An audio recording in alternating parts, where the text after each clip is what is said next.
Bank के IT department में काम करना कैसा, क्योंकि वहाँ पर सॉफ्टवेयर वगैरह बनाकर देना होता है और जाहिर बात है कि उस पर सूदी कारोबार, उस लेन देन का सिलसिला सारा उस पे सॉफ्टवेयर पे फिर इस्तेमाल उसी अंदाज से किया जाता है। तो सॉफ्टवेयर बनाने वाले के लिए क्या हुक्म है? देखिए, सॉफ्टवेयर के अंदर है ना, दो तरह की होती हैं। मतलब बाज़ औक़ात आप कुछ इस तरह का सॉफ्टवेयर रेडी करके देते हैं कि उसमें जो ट्रांजैक्शंस होंगी ना वो जनरल होंगी, सूदी भी होंगी, गैर सूदी भी होंगी। सही है। तो ऐसा कोई सॉफ्टवेयर बनाए तो उसमें तो कोई प्रॉब्लम नहीं है। लेकिन स्पेसिफिकली उसके अंदर कोई ऐसी फंक्शनैलिटी आपने ऐड की कि जिसका ताल्लुक सूदी लेन देन से होगा, तो वहां पर अब ये सूद का लेन देन मुतय्यन हो चुका है।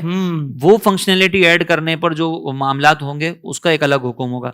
अब उसमें हुक्म ये है कि अगर आपने जितना वक्त उस फंक्शनैलिटी के अंदर लगाया है, उस वक्त की इजारा जो है, यानी उस वक्त की जो उजरत है, वो आपको सदका करनी पड़ेगी, वो आप इस्तेमाल नहीं कर सकते। सही। क्योंकि वो आपने खालिसतन सूदी मामलात में लगाया है। हाँ, अगर कोई ऐसी फंक्शनैलिटी है कि जो जनरल है कि आपने एक चीज तैयार करके दी, वो हर तरह की ट्रांजैक्शन में यूज होगी, तो उसकी एक हद तक इजाजत होगी।